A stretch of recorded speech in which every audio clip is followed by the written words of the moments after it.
Soulframe's new joineries are kinda all over the place. I still love this game and I'm committed to honest feedback, so let's talk about it.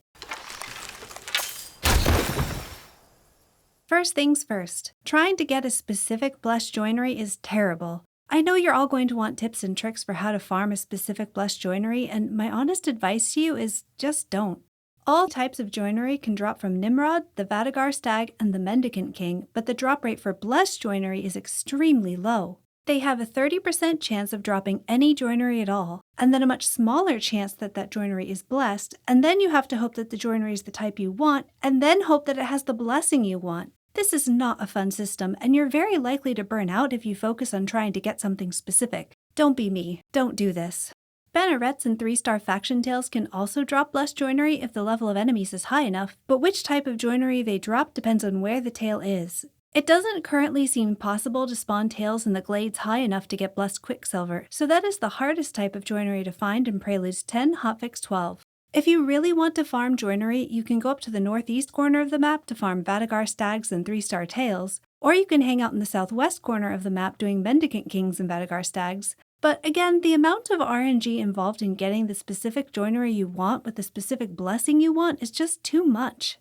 Polished joineries, on the other hand, are relatively easy to get. Just do any content where the enemies are level 25 and up, and you will eventually get some from either rare chests or boss loot. This is nice for the purposes of being able to try out all the different types of joineries with all 3 bonuses, but it renders the lower tiers completely worthless. This tier system essentially repeats the mistake of the old joinery system. The cost in both game materials and player time for reforging is too high to spend on a joinery you will need to replace down the line. I'm really confused about why they did this again when it so clearly didn't work last time. If you didn't need to spend materials to reforge or need to re-level the weapon, then I could see some value to lower tier joineries for players that aren't ready to fight high-level enemies. But right now those low-level envoys need to save their crafting materials for forging new weapons to increase their bond with Tuvolcane, get more combat arts, and level up their envoy. Reforging too soon can actually hinder their progression. Either lower tiers need to go away or reforging needs to be free and not reset the weapon's level. So the tiers aren't great, but what about the joineries themselves? There are some really interesting design ideas here, but the implementation puts the pre and pre-alpha. I have to wonder if this was still very much a work in progress that the dev team was divided on, so they opted to get some feedback from playtesters before going any further with it. That would actually make a ton of sense, and it is what we're here for, so I'm just going to make that my headcanon for this experience. Since every weapon can be reforged with 2 different types of joinery, in order to evaluate each one, we've got to look at not just what each joinery does, but also how it compares to the other option. Every weapon can be reforged with Gildaur, so we're going to start there and use it as our comparison for each of the other joineries. I used polished for all of my testing to keep things equal across the board, but I will mention blessings where I think they're relevant. So, starting with Gildaur. The first bonus is a modest damage boost. This is nice. It's useful on every weapon, so it's a good fit for this joinery.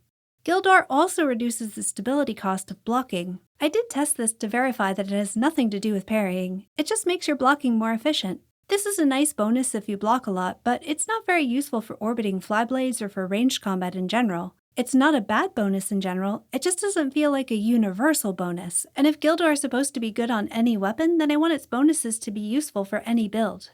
Gildaur's last bonus is Lifesteal. This is not good.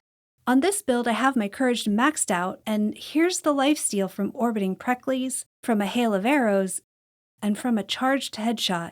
This is just not enough healing to be meaningful, especially when we have Torment, Elderbloom, and Sympathy as alternatives. Gildaur's Lifesteal by comparison is just laughably bad. Unless you have Tethran. Fellust can make Gildaur's Lifesteal feel meaningful. A fully stacked charged shot from a Fellust gives a noticeable heal, but shots charge slowly enough that it doesn't feel crazy OP. A Fellust buffed Hail of Arrows gives an extremely strong heal, but again, setting it up is just tricky enough to prevent it from being overpowered. You'll have to stack and hail again before you can get another heal, and it's definitely possible to die while doing this if you're not careful. So, Gildaur's Lifesteal can be good on Tethran, but it's completely useless on anything else. And if the Lifesteal were buffed to be useful with other packs, then it would be utterly overpowered on Tethran. This really ought to be changed to scale with your weapon's base damage instead of damage dealt, or to regain a percentage of your max HP instead of Lifesteal. add an internal cooldown to prevent it from being too strong on hail of arrows or orbiting flyblades, and then the strength of the heal can be increased significantly to be practically useful with other packs and not be crazy broken with Tethran. So our first impression of Gildaur is mid at best. Is this ever something we'll actually want to use? Well, again, it depends on what the other option is, so let's take a look. Verite is our other joinery for melee weapons, and it's good. It's not overpowered, and all of the bonuses are at least potentially useful with all melee weapons.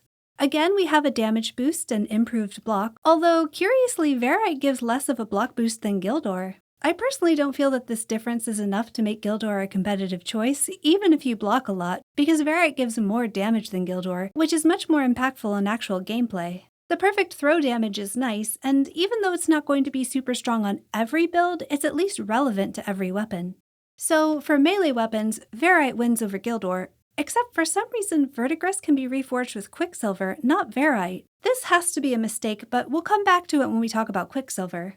You could make an argument for Gildaur over Verite if you're using Tethran, but personally I think Sympathy is just better here. If your weapon and build have a very low smite chance, or if you really want to spend those packed upgrades on something else, then I can see an argument for Gildaur over Verite, but if you want to reforge your melee weapon in a way that will make it stronger with any pact you choose, you want Verite. Next up we have Feybalt, our joinery for magic weapons. The consecutive attack damage on Feybalt actually feels quite good, kinda like Fellust Light. This is especially strong if you use the grounded combat art, which makes you cast faster when you stand still. There does seem to be a cap to how high you can stack your damage, which makes sense, but it's a reasonable cap that feels meaningful in battle, and I'm really glad for it because otherwise Feybalt does almost nothing.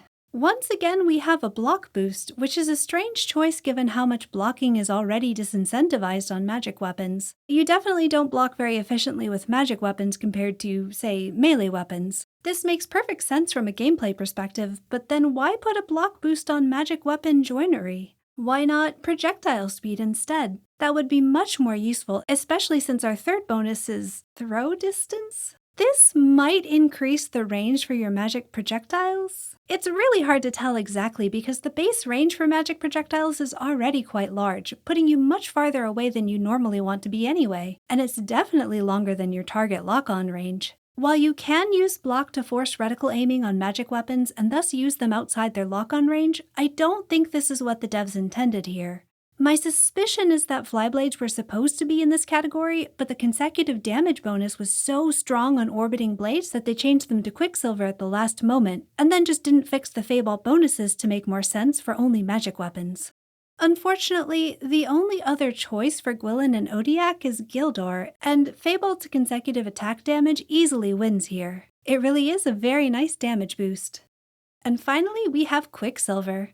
Let's talk about flyblades first. The damage bonus is fine. That's really the only thing that prevents Quicksilver from being a total waste on flyblades. It gives more flat damage than Gildaur, so that's nice. The headshot multiplier does work, but hitting a headshot with flyblades is not easy. You have to block spam to prevent target lock from pulling the blades to the center of the enemy's body, and even then the projectile movement takes some getting used to. But it can work if you really want to use them that way. The charge rate does not seem to affect how quickly your blades go into orbit, nor does it seem to affect the speed of your heavy attack. This is just a dead perk on flyblades. Again, I think flyblades were supposed to use Feybalt, but got swapped to Quicksilver at the last second. This also holds true for Verdigris. The charge rate does not affect the heavy attacks or perfect throws, but the headshot multiplier works and the bonus damage is there. But I'm assuming Verdigris was supposed to get Verite, like Grin, and presumably Nettle? But Nettle currently can't be reforged at all. Yet another reason I think there was some last-minute change to sidearm joineries.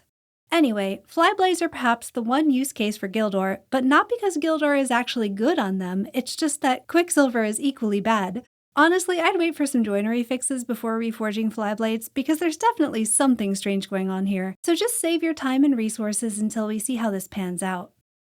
Quicksilver on bows is pretty good. Obviously, I'm a fan of the headshot multiplier, and the damage bonus is very nice. The weapon charge rate, however, could use some adjustment. At first, I was just as convinced as everyone else that this doesn't apply to charged shots, but that's actually not true. Turns out polished Quicksilver makes charged shots a whole 5 frames faster. Yippee! Seriously though, I can kind of understand why they made this such a gentle buff. The charge rate reduction is definitely noticeable with Hail of Arrows, which means that enough reduction to noticeably impact charged shot would be way too strong on Hail. I think Hail of Arrows was strong enough already, so I'd rather see the charge rate increase only apply to charged shots and be much stronger. As is, you can really only tell that the charge rate is faster with Quicksilver when you are spamming shots at max speed. This almost never happens in real gameplay since you need to aim and dodge and move, so even though the charge rate increase technically works on charged shots, practically there's no difference. Overall, Quicksilver is definitely better than Gildaur, except maybe in the case of Blitzel specifically. Blitzel has a very low smite chance, so it's tough to get sympathy heals, and it's already courage attuned, so even without a blessing you can use a Gildaur Blitzel on a Tethrin build. But even then you'd be making a choice to do less damage for a situational heal that you can't instantly proc and need Fellust to truly benefit from. Don't get me wrong, it's fun for the memes. So if you have the joinery and the materials and just want to play around with different bonuses, go for it. But when it comes to Juniper and Thistle, Quicksilver is a clear winner with or without Blessed Joinery. So now that we've looked at all the joineries and what they do and how they compare, I want to offer a few suggestions for what can make the joinery system better. I think blessings should be removed from joineries.